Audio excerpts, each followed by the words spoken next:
নমস্কার বন্ধুরা, Piyali lifestyle with village ফুডে সকলকে স্বাগত জানাচ্ছি। আজকে একটা কুমড়ো এনেছে। কুমড়ো দুর্দান্ত একটা রেসিপি তোমাদের সাথে শেয়ার করব। ভিডিওটা স্কিপ করবো না, প্রথম থেকে শেষ পর্যন্ত দেখার অনুরোধ রইল। তাহলে কীভাবে করলাম চলো দেখে নেওয়া যাক। প্রথমে কুমড়োটা এরকম ছোট করে কেটে এর ভেতরটা বাদ দিয়ে দিলাম। এবার কুমড়োটা দেখো এরকম ডুমু ডুমু করে কেটে নেব। আর কুমড়োর ছোকাটা কিন্তু আমি ফেলবো না, যেহেতু একদম কচি ছোকা শুদ্ধ আমি কুমড়োটা রান্না করব। এইভাবে পুরো কুমড়োটা আমি কেটে নিচ্ছি। যে কোনো নিরামিষ দিনে দুর্দান্তভাবে তোমাদের একটা রেসিপি শেয়ার করছি। আর এইভাবে রান্না করলে যারা কুমড়ো পছন্দ করে না তারাও কিন্তু বলবে এইভাবে করার জন্য। এখানে কথা বলতে বলতে আমার কুমড়োটা কাটা হয়ে গিয়েছে। এবার কুমড়োটা আমি ধুয়ে নিয়ে আসবো। কুমড়োটা ধুয়ে এনেছি। এবার এই জায়গায় আমি হাফ চামচের কম মানে স্বাদ অনুযায়ী লবণ নিয়ে নিয়েছি। প্রয়োজন মতো হলুদ নিয়ে নিলাম।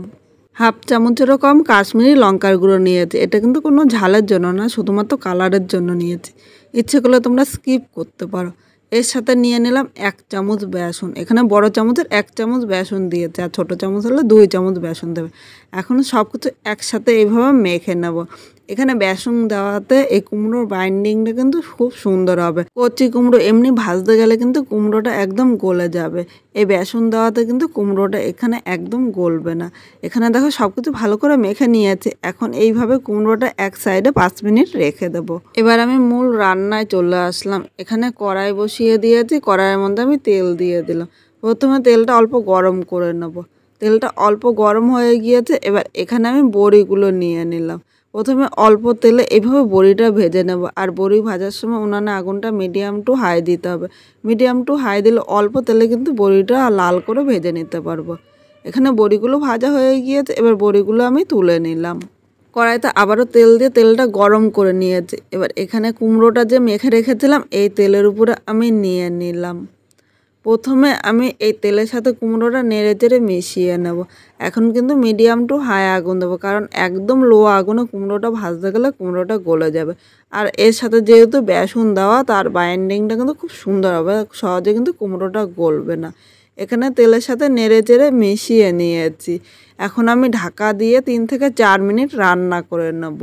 এর মধ্যে আমি একটা মশলা তৈরি করে নেব। এখানে আমি একটা বাটি নিয়ে নিলাম। এখানে প্রয়োজন মতো হলুদ নিয়ে নিয়েছি। স্বাদ অনুযায়ী লবণ নিয়েছি। পুরো তরকারির লবণটা কিন্তু এখন আমি নিয়ে এলাম। হাফ চামচ কাশ্মীরি লঙ্কার গুঁড়ো। এটা কিন্তু কোনো ঝালের জন্য না, শুধুমাত্র কালারের জন্য দিয়েছি। ইচ্ছে করলে আপনারা স্কিপও করতে পারেন। এর সাথে নিলাম হাফ চামচ জিরার গুঁড়ো। এবার অল্প একটু জল নিয়ে নিলাম। এখন সব মশলাগুলো ভালো করে নেড়ে এইভাবে মিশিয়ে নেব। দেখো মশলাটা ভালো করে মিশিয়ে নিয়েছে, আর এর মধ্যে একটুও কিন্তু জাম নেই।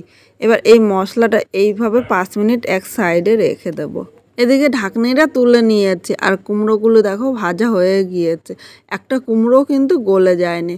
এখন এই কুমড়োগুলো আমি একটা পাত্রের মধ্যে তুলে নিলাম। কড়াইতে আবারও 2 চামচ সর্ষের তেল দিলাম। এবার কিন্তু খুব বেশি তেল দেবো না। তেলটা গরম হয়ে গিয়েছে। এবার এখানে আমি দেখো হাফ চামচ জিরা সম্বাদ দিয়েছি। এবার 1 সেকেন্ড ভেজে নিলে এখানে দেখো ডুমো ডুমো করে আলু কেটেছে। যেরকম কুমড়ো কেটেছে সেইভাবে কিন্তু একটা মাঝারি সাইজে আলু কেটে নিয়েছি। এবার এই তেলের মধ্যে আমি নিয়ে নিলাম। তেলের সাথে নেড়েচেড়ে মিশিয়ে এইভাবে ঢাকা দিয়ে রান্না করব। এর মধ্যে স্পেশাল একটা মশলা তৈরি করবো। পাশে আর একটা উনানে আমি কড়াই বসিয়ে দিয়েছি। এখানে হাফ চামচ আমি জিরে নিয়ে নিয়েছি। হাফ চামচের থেকে কম কালো সর্ষে নিয়েছি। ইচ্ছে করলে তোমরা সাদা সর্ষেও কিন্তু নিতে পারো। এবার সর্ষে ও জিরেটা এইভাবে অনবরত নাড়তে হবে। মিডিয়াম আগুনে আমি 1 মিনিট ভেজে নিয়েছি। এখন একটা পাত্রের মধ্যে নামিয়ে নিলাম।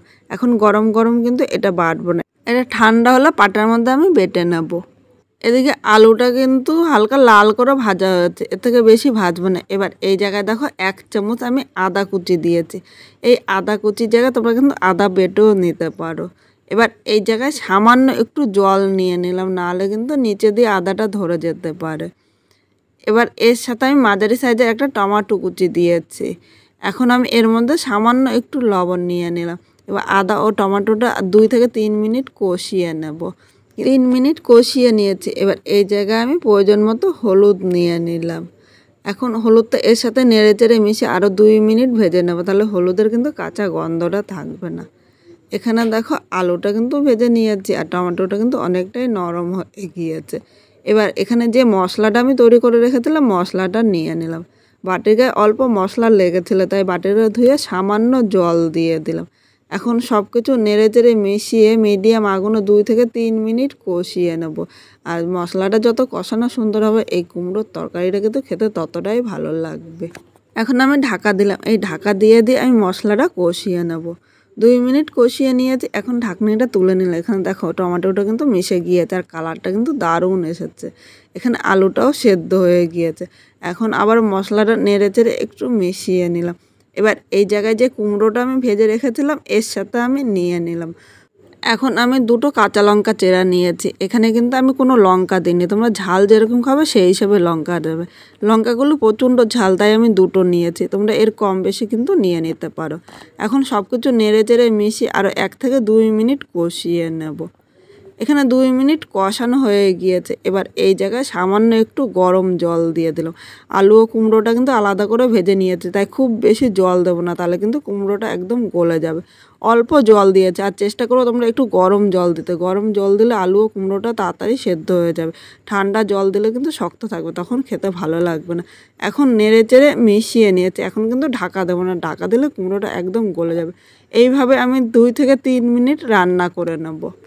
এর মধ্যে এখানে যে বড়িগুলো ভেজে রেখেছিলাম হাত দিয়ে এইভাবে আমি ভেঙে নিয়েছি, বড়িগুলো আমি দিয়ে দিলাম। বড়িগুলো এর পরে দিলে কিন্তু সেদ্ধ হবে না, এর জন্য একই সাথে আমি নিয়েছি। এখন বড়িটা এর সাথে নেড়ে চেড়ে মিশিয়ে নিলাম। এবার 2 থেকে 3 মিনিট মিডিয়াম আগুনে কুমড়োটা রান্না করে নেব। 3 মিনিট রান্না করে নিয়েছি। এবার এখানে দেখো আমি একটুখানি চিনি দিয়ে দিলাম। এই মিষ্টি না দিলে এর স্বাদটা কিন্তু ব্যালেন্স হবে না। এবার মিষ্টিটা এর সাথে নেড়ে চেড়ে মিশিয়ে আরও 2 মিনিট রান্না করে নেব। তাহলে কিন্তু এই মিষ্টিটা কিন্তু কুমড়োর মধ্যে ঢুকে যাবে আর কুমড়োটা খেতেও কিন্তু দুর্দান্ত লাগবে। এখন আমি 1 মিনিট এইভাবে ঢাকা দিয়ে রান্না করব। 1 মিনিট পর এবার ঢাকনিটা আমি তুলে নিয়েছি। এবার দেখো এখানে কুমড়োটা কিন্তু একদম হয়ে গিয়েছে। আর দেখেছো এইভাবে রান্না করাতে কুমড়োটা কিন্তু একদম গলে যায়নি। এবার যে স্পেশাল মশলাটা আমি করে রেখেছিলাম এইভাবে একটা বাটা দিয়েছি, একদম মিহি কিন্তু মিক্স করবে না। এই মশলাটা এর উপরে আমি এবার ছড়িয়ে দিলাম। এখন এই মশলাটা নেড়ে চেড়ে মিশিয়ে নেব। এই মশলা দেওয়াতেই কিন্তু এই কুমড়োটা খেতে দুর্দান্ত লাগবে। এখানে দেখো কুমড়োর তরকারিটা হয়ে গিয়েছে। এবার একটা পাত্রের মধ্যে আমি নামিয়ে নিলাম। আজকে খুব সাধারণভাবে কুমড়োটা রান্না করেছি, আর এইভাবে রান্না করলে রুটি পরোটার সাথে কিন্তু খেতে দুর্দান্ত লাগবে। তোমাদের কীরকম লাগলো অবশ্য কমেন্ট করে জানাতে কিন্তু ভুলো না। নতুন কোনো বন্ধু আমার এই ভিডিওটি দেখতে আসলে ভালো লাগলে একটা লাইক শেয়ার ও কমেন্ট করবেন, সাবস্ক্রাইব করে পাশে থাকবেন যাতে এরকম আরও নতুন ভিডিও আপলোড করলে সবার আগে নোটিফিকেশান আপনার কাছে পৌঁছিয়ে যায়।